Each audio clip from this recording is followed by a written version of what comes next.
noche nos acompaña el vocero presidencial, don Jorge Richter, para conversar justamente de estas declaraciones de la señora Yanine Áñez. Bienvenido.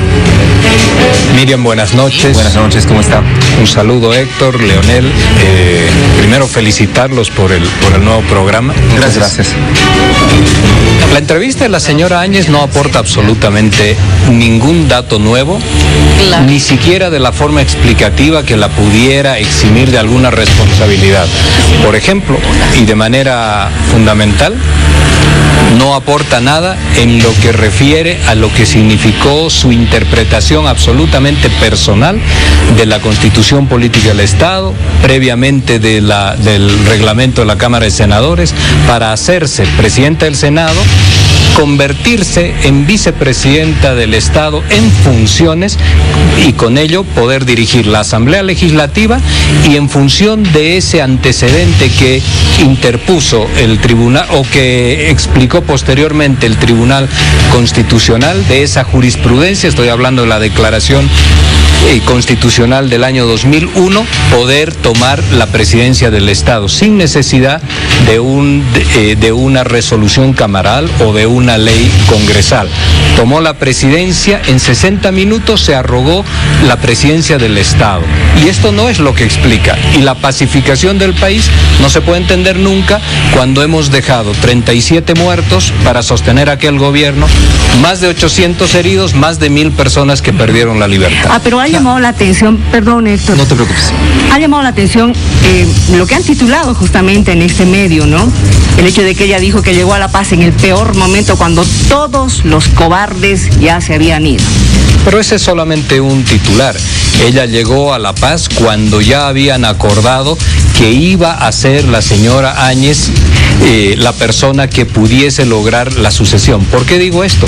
Porque hay una declaración del día 10 de noviembre, del domingo 10 de noviembre, hay una declaración del 11 de noviembre donde la señora Áñez, sin haber llegado todavía a la Asamblea Legislativa, ya hace declaraciones públicas señalando en su condición, pongo comillas, en su condición de presidenta del Senado. Se dirigía al general Calimán para que saque las Fuerzas Armadas.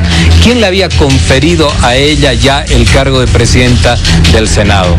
No está señalando ni está diciendo el escenario y el contexto completo, porque sin lugar a dudas la señora Áñez usurpa funciones para las cuales no había sido designada, y en función de ello decide, digita, exclama, saca pronunciamientos o declaraciones como aquellas, y por supuesto horas más tarde se hace de la presidencia del Estado. Necesariamente tengo que hacerle esta pregunta, y creo que tengo que hacer yo.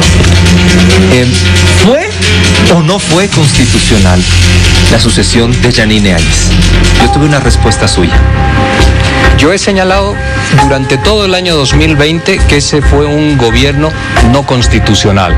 No solamente lo he dicho en entrevistas, también lo he escrito reiteradas veces y en un sinfín de conversatorios y apariciones públicas.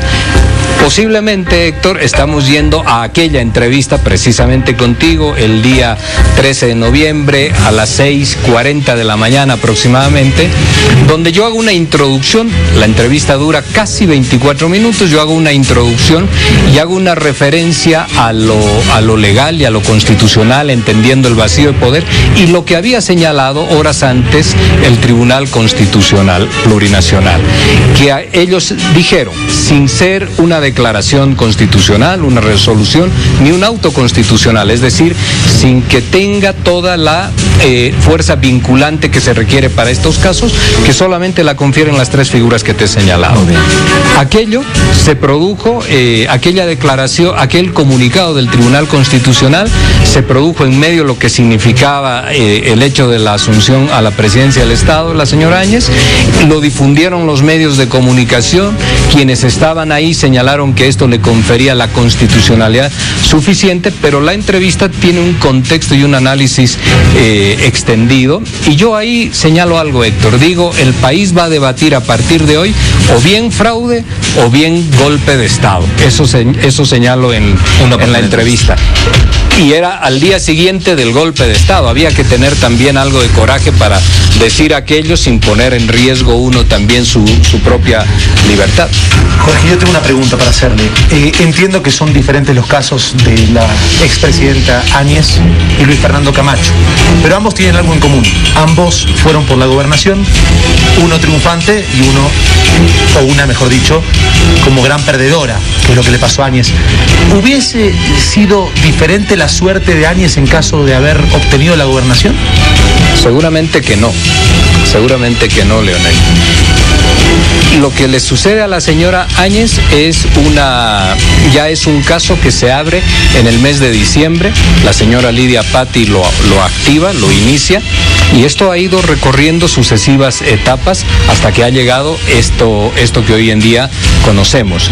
En ese sentido, sin lugar a dudas que el camino que hubiese transitado hubiese sido el mismo.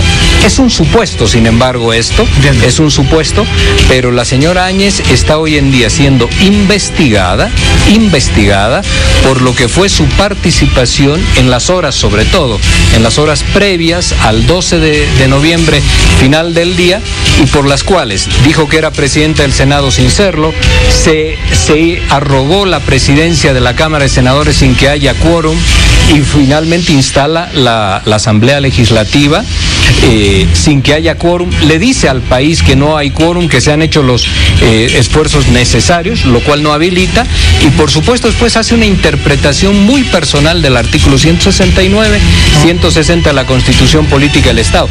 Nadie en este país se puede arrogar la presidencia del Estado, uno, de forma personal, y número dos, si afuera no hay algo que te sostenga. Ese algo es las Fuerzas Armadas. Quiero dejar de lado eso, pero agarrar justamente el tema de las subnacionales y enfocarlo desde este punto de vista. ¿El MAS es el gran perdedor o es el gran ganador? Y me explico por qué.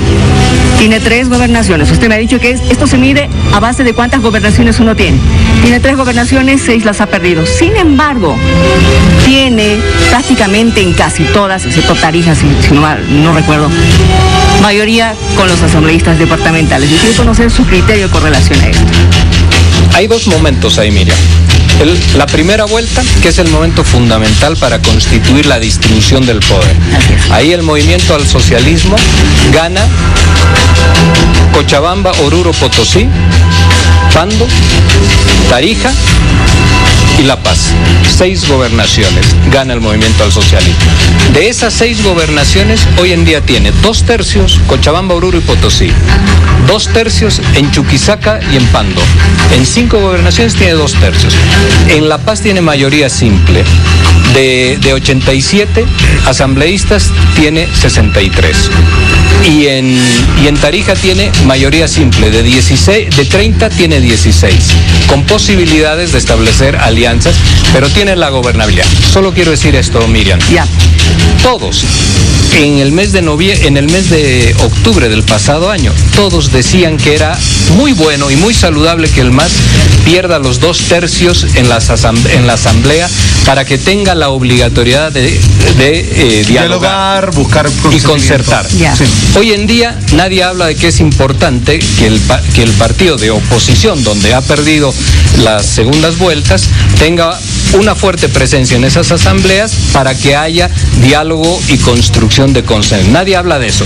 Todos hablan de que hay peligro de desestabilidad o de inestabilidad, en las asambleas. Esa es una posición política de la oposición, por supuesto, y de un sector mediático que acompaña esto. ¿Qué ratifica de que, con respecto a lo que decía Miriam, no vaya a suceder lo mismo que pasó en la época de transición? Que de pronto no se tenga esa gobernabilidad. Yanine Áñez estaba por un lado en el Palacio y por otro lado estaba la Asamblea Legislativa. Pero hubo muchos impases, muchos problemas. Lo que dicen ahora los que han ganado las elecciones es que probablemente vayan a tener esa misma dificultad. ¿Esto realmente es viable? ¿No es viable? Cuando tú eres candidato, Héctor, y vas a una segunda vuelta donde ya sabes cuál es tu correlación de fuerzas, pues tienes que tener un criterio absolutamente convencido de que tienes que consensuar y de que tienes que negociar. Y en eso la oposición también tiene que hacer un ejercicio importante. No solamente es cuestión de desestabilizar, también es cuestión de encontrar consensos. No tienen la suficiente gobernabilidad. El señor Quispe en La Paz no tiene gobernabilidad propia. La tiene que poder conseguir con el movimiento al socialismo. Ese es un ejercicio democrático y lo tienen que saber hacer, por supuesto. Tiene que saber hacerlo, dice. A ver, Jorge, veremos. Yo le tengo una consulta. ¿Cree que las declaraciones polémicas que hizo Evo Morales en esa semana previa a las elecciones, a esta segunda vuelta, de alguna forma tuvieron algún tipo de impacto en el resultado y en esta derrota del MAS en las 4 gobernaciones? Las declaraciones que hizo Evo Morales durante esa semana. Le aviso que hemos hecho varias preguntas, le hemos consultado lo mismo, por ejemplo, a Álvaro García Linera, le hemos preguntado lo mismo también a Eva Copa, ¿no? Y hemos recibido respuestas diferentes. ¿Usted qué piensa? De todas las declaraciones, ¿a cuál está haciendo referencia, Leonel? Algunas declaraciones, por ejemplo, cuando habló acerca de las vacunas, habló también... Sí. Bueno, el expresidente ha hablado de que si perdemos las gobernaciones, tenemos mayoría en los asambleístas. Por ejemplo. Mira, hay que revisar con mucho detalle todo lo que son los diferentes resultados. Por ejemplo, en la ciudad de La Paz, en la primera vuelta, 91.000 votos en números redondos, 91.000 votos en blanco.